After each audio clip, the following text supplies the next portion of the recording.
اصحاب کہف کون تھے، ان کی تعداد کتنی تھی، وہ کتنا عرصہ سوتے رہے اور ان کے نام کیا کیا تھے؟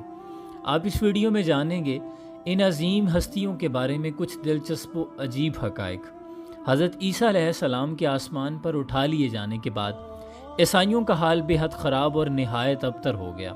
لوگ بت پرستی کرنے لگے اور دوسروں کو بھی بت پرستی پر مجبور کرنے لگے۔ خصوصاً ان کا ایک بادشاہ دقیانوس تو اس قدر ظالم تھا کہ جو شخص بت پرستی سے انکار کرتا تھا یہ اس کو قتل کر ڈالتا تھا۔ اصحاب کہف شہر افسوس کے شرفاء تھے جو بادشاہ کے معزز درباری بھی تھے، مگر یہ لوگ صاحب ایمان اور بت پرستی سے انتہائی بیزار تھے۔ دقیانوس کے ظلم و جبر سے پریشان ہو کر یہ لوگ اپنا ایمان بچانے کے لیے اس کے دربار سے بھاگ نکلے اور قریب کے پہاڑ میں ایک غار کے اندر پناہ گزین ہوئے اور سو گئے۔ تو 300 برس سے زائد عرصے تک اسی حال میں سوتے رہ گئے، جس کا قرآن کریم میں بھی ذکر ہے۔ دقیانوس نے جب ان لوگوں کو تلاش کرایا اور اس کو معلوم ہوا کہ یہ لوگ غار کے اندر ہیں تو وہ بے حد ناراض ہوا اور فرط غیظ و غضب میں یہ حکم دے دیا کہ غار کو ایک سنگین دیوار اٹھا کر بند کر دیا جائے تاکہ یہ لوگ اسی میں رہ کر مر جائیں اور وہیں غار ان لوگوں کی قبر بن جائے۔ مگر دقیانوس نے جس شخص کے سپرد یہ کام کیا تھا وہ بہت ہی نیک دل اور صاحب ایمان آدمی تھا۔ اس نے اصحاب کہف کے نام، ان کی تعداد اور ان کا پورا واقعہ ایک تختی پر کندہ کر کے تانبے کے صندوق کے اندر رکھ کر دیوار کی بنیاد میں رکھ دیا اور اسی طرح کی ایک تختی شاہی خزانہ میں بھی محفوظ کروا دی۔ کچھ دنوں کے بعد دقیانوس بادشاہ مر گیا اور سلطنتیں بدلتی رہی، یہاں تک کہ ایک نیک دل اور انصاف پرور بادشاہ جس کا نام بیدروس تھا تخت نشین ہوا، جس نے 68 سال تک بہت شان و شوکت کے ساتھ حکومت کی۔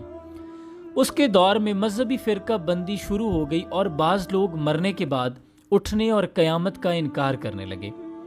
قوم کا یہ حال دیکھ کر بادشاہ رنج و غم میں ڈوب گیا اور وہ تنہائی میں ایک مکان کے اندر بند ہو کر خداوند قدوس عز و جل کے دربار میں نہایت بے قراری کے ساتھ گریہ وزاری کر کے دعائیں مانگنے لگا کہ یا اللہ عز و جل کوئی ایسی نشانی ظاہر فرما دے کہ تاکہ لوگوں کو مرنے کے بعد زندہ ہو کر اٹھنے اور قیامت کے یہ دن کا یقین ہو جائے۔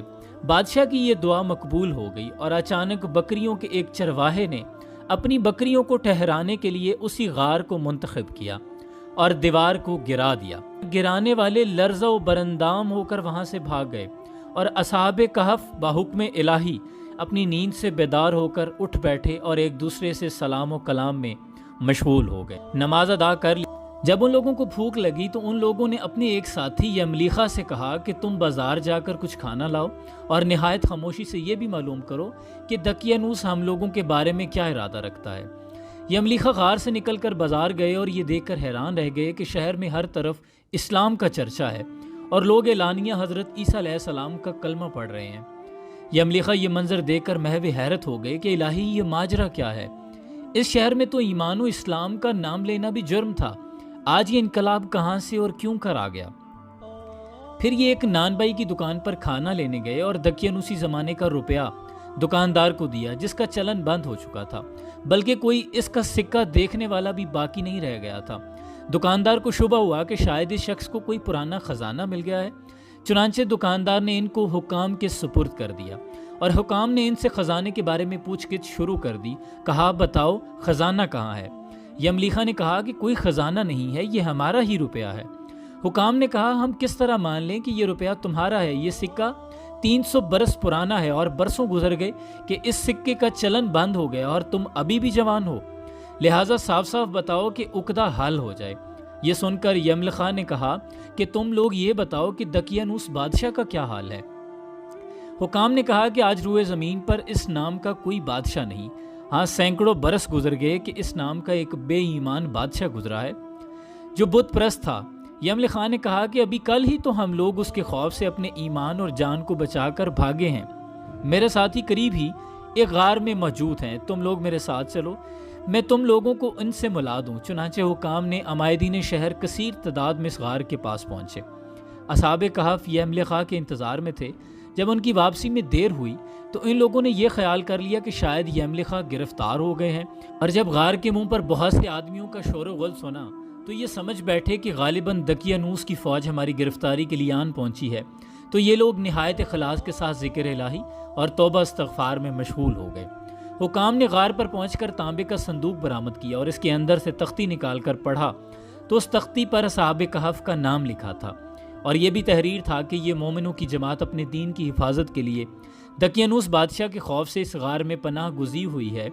تو دقیانوس نے خبر پا کر ایک دیوار سے ان لوگوں کو غار میں بند کر دیا ہے۔ ہم یہ حال اس لیے لکھتے ہیں کہ جب کبھی بھی یہ غار کھلے تو لوگ اصحاب کہف کے حال پر مطلع ہو جائیں۔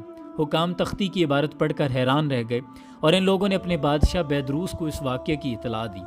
فوراً ہی بیدروس بادشاہ نے اپنے امراء اور عمائدین شہر کو ساتھ لے کر غار کے پاس پہنچنے کا فیصلہ کیا۔ اصحاب کہف نے غار سے نکل کر بادشاہ سے معانقہ کیا اور اپنی سرگزشت بیان کی۔ بیدروس بادشاہ سجدے میں گر کر خداوند قدوس کا شکر ادا کرنے لگا کہ میری دعا قبول ہو گئی اور اللہ تعالیٰ نے ایسی نشانی ظاہر کر دی جس سے موت کے بعد زندہ ہو کر اٹھنے کا ہر شخص کو یقین ہو گیا۔ اصحاب کہف بادشاہ کو دعائیں دینے لگے کہ اللہ تعالیٰ تیری بادشاہی کی حفاظت فرمائے، اب ہم تمہیں اللہ کے سپرد کرتے ہیں۔ پھر اصحاب کہف نے السلام علیکم کہا اور غار کے اندر چلے گئے اور سو گئے، اور اسی حالت میں اللہ تعالیٰ نے ان لوگوں کو وفات دے دی۔ بادشاہ بیدروس نے سال کی لکڑی کا صندوق بنوا کر اصحاب کہف کی مقدس لاشوں کو اس میں رکھوا دیا، اور اللہ تعالیٰ نے اصحاب کہف کا ایسا روب لوگوں کے دلوں میں پیدا کر دیا کہ کسی کی یہ مجال نہیں کہ غار کے منہ تک جا سکیں۔ اسی طرح اصحاب کہف کی لاشوں کی حفاظت کا اللہ تعالیٰ نے سامان کر دیا۔ پھر بادشاہ بیدروس نے غار کے منہ پر ایک مسجد بنوا دی اور سالانہ ایک دن مقرر کر دیا کہ تمام شہر والے اس دن عید کی طرح زیارت کے لیے آیا کریں گے۔ یہ واقعہ تفسیر خازن کے حوالے سے پیش کیا گیا۔ اصحاب کہف کی تعداد میں جب لوگوں کا اختلاف ہوا تو یہ آیت نازل ہوئی، محبوب فرما دیجئے کہ ان کی گنتی اللہ خوب جانتا ہے، انہیں نہیں جانتے مگر تھوڑے لوگ۔ ان میں سے کچھ کہیں گے کہ ان کی تعداد 3 تھی اور چوتھا ان کا کتا تھا، اور کچھ کہیں گے کہ ان کی تعداد 5 تھی اور چھٹا ان کا کتا تھا، کچھ کہیں گے کہ وہ 7 ہیں اور 8واں ان کا کتا ہے۔ آپ کہہ دیجئے کہ ان کی تعداد کو اللہ خوبی جانتا ہے اور بہت کم لوگ جانتے ہیں، پس ان کے مقدمے میں صرف سرسری گفتگو کیا کرو۔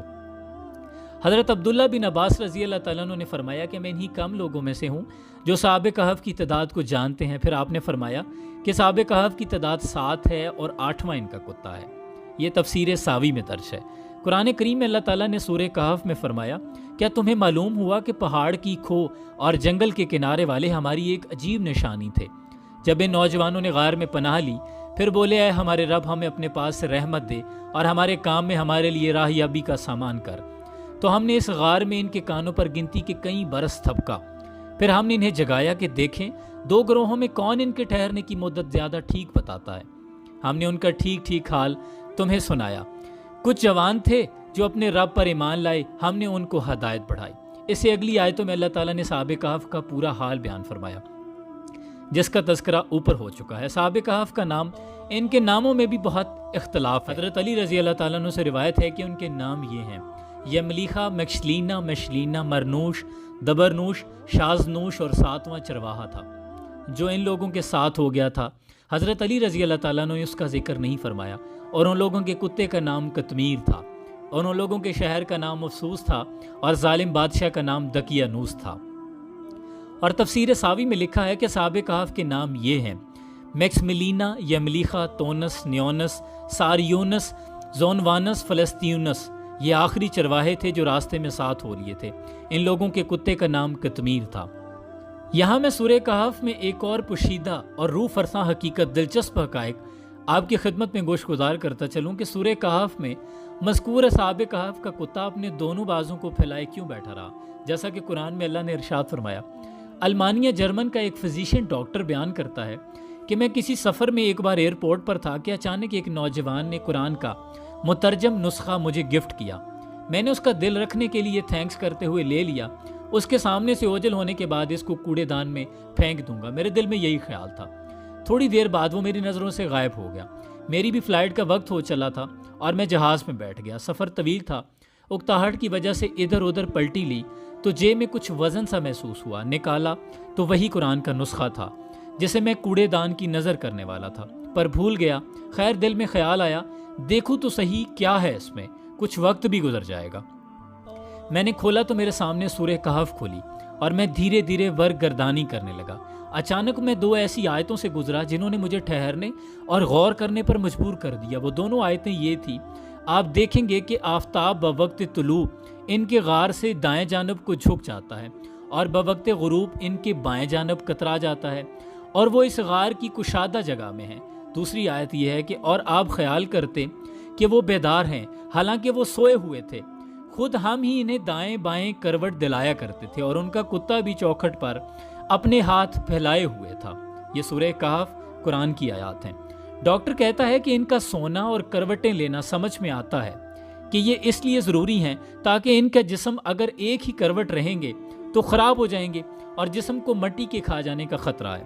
ڈاکٹر کو اس سے بھی کوئی حیرت نہیں ہوئی، جس میں یہ ہے کہ آپ دیکھیں گے کہ آفتاب بوقت طلوع ان کے غار سے دائیں جانب کو جھک جاتا ہے اور بوقت غروب ان کے بائیں جانب کترا جاتا ہے، اور وہ اس غار کی کشادہ جگہ میں ہیں، کیونکہ سورج غار میں روزانہ داخل ہوتا ہے مگر ڈائریکٹ ان کے جسم پہ روشنی نہیں پڑتی۔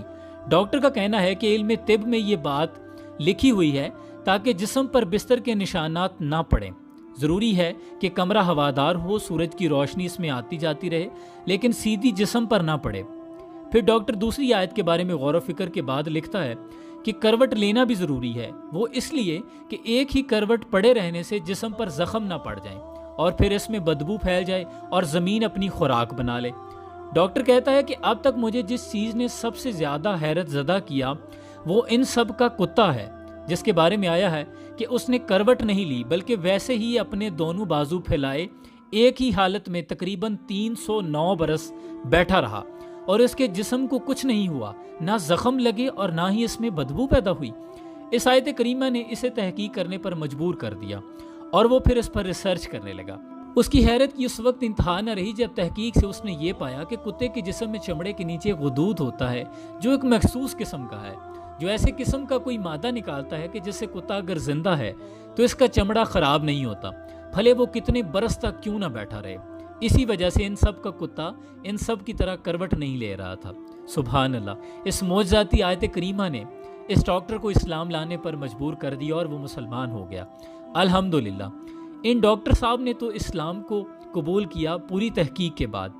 اب آپ سوچیں کہ ہم میں کتنے لوگ ہیں جو قرآن کریم کو اس طرح پڑھتے ہیں جس طرح کہ اس ڈاکٹر نے پڑھا، سمجھا، تحقیق و تدبر کیا، غور و فکر کیا اور ایک بہترین نتیجے پر پہنچا۔ اصحاب کہف کتنے دنوں تک سوتے رہے، اس حوالے سے قرآن کریم میں اللہ نے ارشاد فرمایا تو کفار کہنے لگے کہ ہم 300 برس کے متعلق تو جانتے ہیں کہ اصحاب کہف اتنی مدت تک غار میں رہے، مگر ہم 9 برس کو نہیں جانتے۔ تو حضور اکرم صلی اللہ علیہ وسلم نے ارشاد فرمایا تم لوگ شمسی سال جوڑ رہے ہو، اور قرآن کریم نے قمری سال کے حساب سے مدت بیان کی ہے، اور شمسی سال کے ہر 100 برس میں 3 سال قمری بڑھ جاتے ہیں۔ حضرت سیدنا ابن عمر رضی اللہ تعالیٰ عنہ سے روایت ہے کہ حضور اکرم صلی اللہ علیہ وسلم نے ارشاد فرمایا کہ جو شخص جمعہ کے روز سورہ کہف پڑھے گا اس کے قدم سے آسمان تک نور بلند ہوگا جو قیامت کو اس کے لیے روشن ہوگا، اور ان 2 جمعوں کے درمیان جو گناہ ہوئے بخش دیے جائیں گے۔ اور ایک اور روایت میں ہے کہ جو شخص پر روز جمعہ سورہ کہف پڑھے اس کے لیے دونوں جمعوں کے درمیان نور روشن ہوگا۔ لیکن ضروری ہے کہ پورے تدبر کے ساتھ سورہ کہف کی تلاوت کی جائے اور اس میں کیا حکم ہے اور کیا راز پوشیدہ ہیں، اس کے بعد اللہ کی حمد و ثنا بیان کی جائے۔ امید ہے آپ کو یہ ویڈیو پسند آئی ہوگی۔ اپنا بہت سا خیال رکھیے۔ حیات باقی۔